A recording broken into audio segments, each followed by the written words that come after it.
നമസ്കാരം.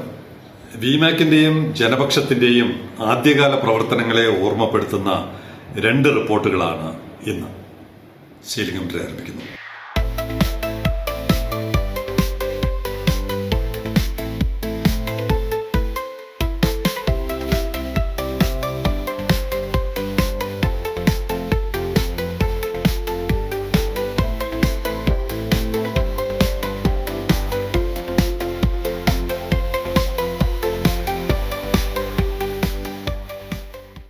തുറമുഖം സംബന്ധിച്ച ചില സംശയങ്ങൾ തീർക്കാൻ വിഴിഞ്ഞം ഇടവകയിൽ ഒരു ക്ലാസ് എടുക്കണം എന്നതിന്റെ പേരിലായിരുന്നു ഞങ്ങൾ ശ്രീ വി ഡൊമിനിക്, ഒരു മുൻ പട്ടാള ഉദ്യോഗസ്ഥനാണ്, ആർമി ഉദ്യോഗസ്ഥനാണ്.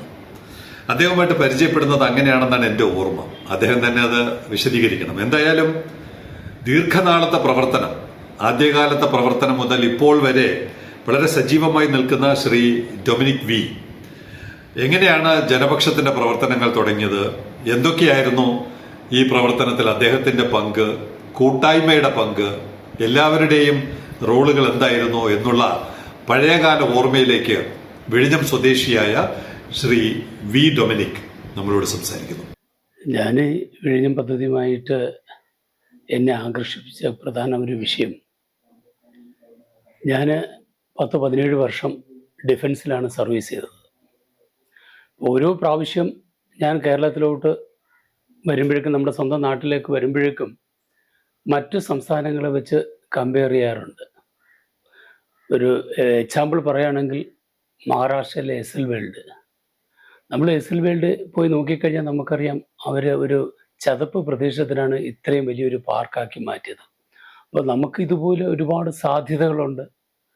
നമ്മുടെ ഇച്ഛാശക്തിയോടുകൂടി ഈ പദ്ധതികൾ ഏറ്റെടുത്ത് നടപ്പിലാക്കാൻ നല്ല രാഷ്ട്രീയക്കാരില്ലാത്തതിൻ്റെ കുറവാണ് നമ്മുടെ നാട്ടിൻ്റെ വികസനങ്ങൾ നടക്കാതിരിക്കുന്നതിൻ്റെ പ്രധാന കാരണം.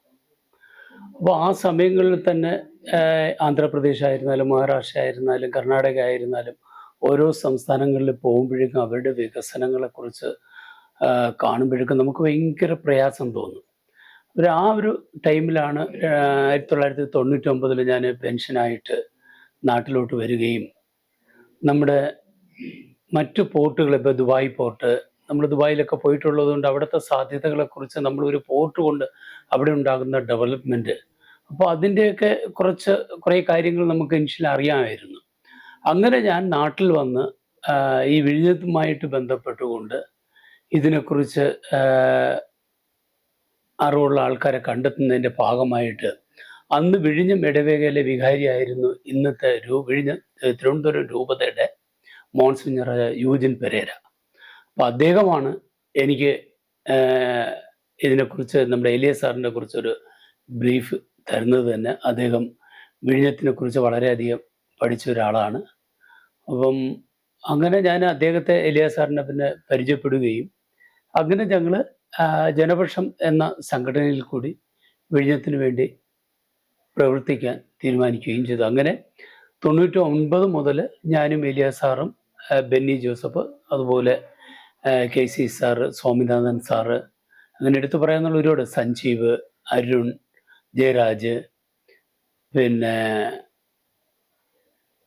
അങ്ങനെ ഒരുപാട് ആൾക്കാർ. അപ്പോൾ ഇവരെല്ലാം ഏക ലക്ഷ്യം തിരുവനന്തപുരത്തിൻ്റെ ഡെവലപ്മെൻറ്റ്, വിഴിഞ്ഞം പോർട്ടിൽ കൂടി സാക്ഷാത്കരിക്കണം എന്നുള്ള ഒരു ഇതായിരുന്നു. അദ്ദേഹം പല പ്രചരണ പരിപാടികളൊക്കെ ഓർത്തെടുക്കുന്നുണ്ട്. ഇന്ത്യ മാക്സ് യാത്ര പോലുള്ള ചില പ്രചരണ പരിപാടികൾ എത്രത്തോളം ഇഫക്റ്റീവ് ആയിരുന്നു എന്ന് പഴയകാല ഓർമ്മ അദ്ദേഹം പങ്കുവയ്ക്കുന്നു. അപ്പം ഞങ്ങൾ ഗ്രാജുവലി രാഷ്ട്രീയക്കാരിൽ ബോധവൽക്കരണം നടത്തി, കോസ്റ്റൽ ഏരിയകളിൽ ബോധവൽക്കരണം നടത്തി. അങ്ങനെ നമ്മൾ ഇന്ത്യ മാക്സ് പ്രോഗ്രാം, നമ്മുടെ ശംഖുമുഖത്ത് 400 മീറ്ററോളം ബാനറുകൾ, പിന്നെ സെക്രട്ടേറിയറ്റിൽ ദീപം തെളിച്ചുകൊണ്ടുള്ള ഒരു പ്രോഗ്രാം, അതുപോലെ സെക്രട്ടേറിയറ്റിന് ചുറ്റുമുള്ള ബാനർ പ്രോഗ്രാം, അങ്ങനെ നിരവധി പ്രോഗ്രാംസ്. അതുപോലെ ഏറ്റവും ഫേമസ് ആയിരുന്നത് 2006 നമ്മൾ ഒരു വള്ളച്ചങ്ങല, ഒരു വേൾഡ് റെക്കോർഡ് സ്ഥാപിക്കുന്നതിന് വേണ്ടി ഒരു വള്ളച്ചങ്ങല പ്രോഗ്രാം പ്ലാൻ ചെയ്തിട്ടുണ്ടായിരുന്നു. അഞ്ചെങ്ങ് മുതൽ പൊഴിയൂർ വരെയുള്ള വള്ളങ്ങളെ കളക്ട് ചെയ്തുകൊണ്ട് 2000 വള്ളങ്ങളെ കളക്ട് ചെയ്യാനാണ് ശ്രമിച്ചത്. വള്ളങ്ങളൊക്കെ വന്നുവെങ്കിലും നമുക്കൊരു വേൾഡ് റെക്കോർഡൊന്നും സ്ഥാപിക്കാൻ കഴിഞ്ഞില്ല. കാര്യം വളരെ റഫ് സീസൺ ആയിരുന്നു. ഈ വള്ളങ്ങളെ ഏകോപിക്കാൻ കഴിഞ്ഞില്ലായിരുന്നു. വളരെ കാറ്റും ഇതൊക്കെ ആയത് കാരണം അതിനെ കണക്ട് ചെയ്യാൻ കഴിയുന്നില്ലായിരുന്നു. പക്ഷെ എന്നിരുന്നാലും അത് ജനങ്ങളുടെ ഇടയിൽ വളരെ ഒരു ഈ വിഴിഞ്ഞം പ്രോജക്റ്റിനെ കുറിച്ച് ഒരു വലിയ പ്രചോദനമാണ് ആ വള്ളച്ചങ്ങല വഴി കൊടുക്കാൻ കഴിഞ്ഞത് തന്നെ. തിരുവനന്തപുരത്തിന് തലസ്ഥാനത്തിന് ഒരു നാഥനില്ല എന്ന് നമ്മൾ പറയുന്നത് പോലെ തന്നെയാണ് ശ്രീ ഡൊമിനിക്കിന്റെയും ആക്ഷേപം. ഈ വിഴിഞ്ഞം പോർട്ടിന്റെ പേരിൽ വരുന്ന പ്രോജക്റ്റുകൾ തന്നെ മറ്റ് ജില്ലയിലെ മന്ത്രിമാർ ഇതിനെവിടെ നിന്നും കോഴിക്കോട്, എറണാകുളം ഇങ്ങനെയുള്ള സ്ഥലങ്ങളിൽ കൊണ്ടുപോവുകയാണ് ചെയ്യുന്നത്. അത് നമുക്ക് വളരെയധികം പ്രയാസം ഉണ്ടാക്കാറുണ്ട്. പക്ഷെ എന്ത് ചെയ്യാം, തിരുവനന്തപുരത്തിന് നാഥനില്ല എന്നുള്ളതാണ് മറ്റൊരു സത്യം. കാര്യം തിരുവനന്തപുരത്തിന്റെ നമ്മുടെ സെക്രട്ടറി തലങ്ങളിലും ഉന്നത തലങ്ങളിലും ഉള്ള ഉദ്യോഗസ്ഥരെന്ന് പറയുന്നതിൽ ഒരു 50% തിരുവനന്തപുരം ജില്ലയ്ക്ക് പുറത്തുള്ളവരാണ്. അതുപോലെ തിരുവനന്തപുരത്തിനകത്ത് വന്ന് താമസിക്കുന്ന ഒത്തിരി ആൾക്കാർ തിരുവനന്തപുരത്തിന് പുറത്തുള്ളവരാണ്. അപ്പോൾ അങ്ങനെ നാഥനില്ലാത്ത ഒരു പ്രദേശമായിട്ടാണ് തിരുവനന്തപുരം പോകുന്നത്. നമ്മൾ തിരുവനന്തപുരം എയർപോർട്ട് എടുത്തിരുന്നാലും വിഴിഞ്ഞം പോർട്ട് എടുത്തിരുന്നാലും അങ്ങനെ ഇപ്പം നമ്മൾ അതുപോലെ തന്നെ നമ്മൾ ഓരോ ഡെവലപ്മെന്റ് പറയണത് ഇന്ന് നമ്മുടെ വേളിയൊക്കെ ലോകത്തിൽ അറിയപ്പെടുന്ന ഒരു ടൂറിസ്റ്റ് മേഖലയാക്കി മാറ്റാമായിരുന്നു. ഏറ്റവും ഒടുവിൽ നമ്മൾ എത്തി നിൽക്കുന്ന ഗേറ്റ് തുറക്കണം എന്നുള്ള ആവശ്യം അദ്ദേഹവും ശക്തമായി ഉന്നയിക്കുന്നുണ്ട്.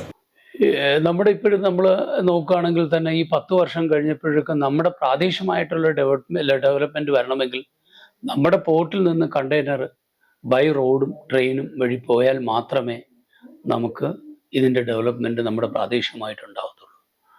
അപ്പോൾ ഇപ്പം താൽക്കാലികമായിട്ട് അവരൊരു കണക്ടിവിറ്റി നമ്മുടെ ഹൈവേയുമായിട്ട് ചെയ്യുന്നുണ്ട്.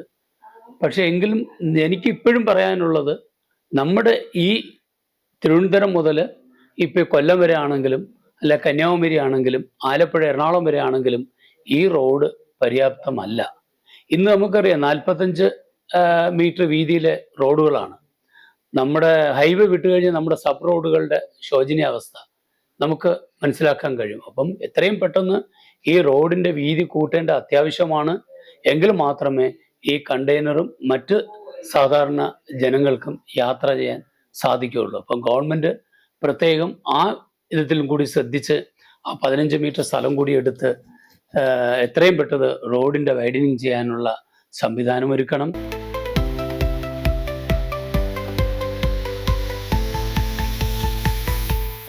രണ്ടാമത്തെ സംഭവം, എങ്ങനെയാണോ തുറമുഖത്തിന് വേണ്ടിയുള്ള പ്രവർത്തനങ്ങൾ ആദ്യകാലങ്ങളിൽ നടന്നത്, പ്രീ പെറ്റീഷൻ എന്ന് പറയും, അതുപോലെ ഒരു പ്രവർത്തനം മെത്തനോളിന്റെ കാര്യത്തിലും ഇപ്പോൾ സംഭവിക്കുന്നുണ്ട്. നമ്മൾ തിരുവനന്തപുരം മേയർ കൊടുത്തു, വർഷങ്ങൾക്ക് മുമ്പ് മുഖ്യമന്ത്രിക്കും വകുപ്പ് മന്ത്രിക്കും LSG മന്ത്രിക്കും ഒക്കെ കൊടുത്തിട്ടുണ്ടെങ്കിൽ ഏറ്റവും ഒടുവിൽ തിരുവനന്തപുരം മേയർക്കും കൊണ്ട് കൊടുത്തിട്ടുണ്ട്. ഇവിടുത്തെ കൊല്ലം മേയറിനോട് കുറെ തവണ സംസാരിച്ചു കഴിഞ്ഞപ്പോൾ അദ്ദേഹം ഒരു അപ്പോയിന്റ്മെന്റ് നൽകി. ശ്രീ AK ഹഫീസ് കൊല്ലം മേയർ, അദ്ദേഹത്തെ കാണാൻ നമ്മുടെ വിമാക്കിന്റെ പ്രവർത്തകരായ ശ്രീ ആന്റണി ജോൺ, മോഹൻകുമാർ, അവരെ കൂടാതെ ശ്രീ വസന്തൻ, പിന്നെ അവിടുത്തെ കോൺഗ്രസ് നേതാവാണെന്ന് തോന്നുന്നു ശ്രീ ഉണ്ണി മാവള്ളി, ഇത്രയും പേരടങ്ങുന്ന സംഘം കൊല്ലം മേയറിനെ നേരിട്ട് കണ്ട് മെത്തനോൾ സംബന്ധിച്ച നിവേദനം കൈമാറി. അനുഭാവപൂർവ്വം വിഷയം പരിശോധിക്കാം എന്നതാണ് അദ്ദേഹം നൽകിയ ഉറപ്പ്.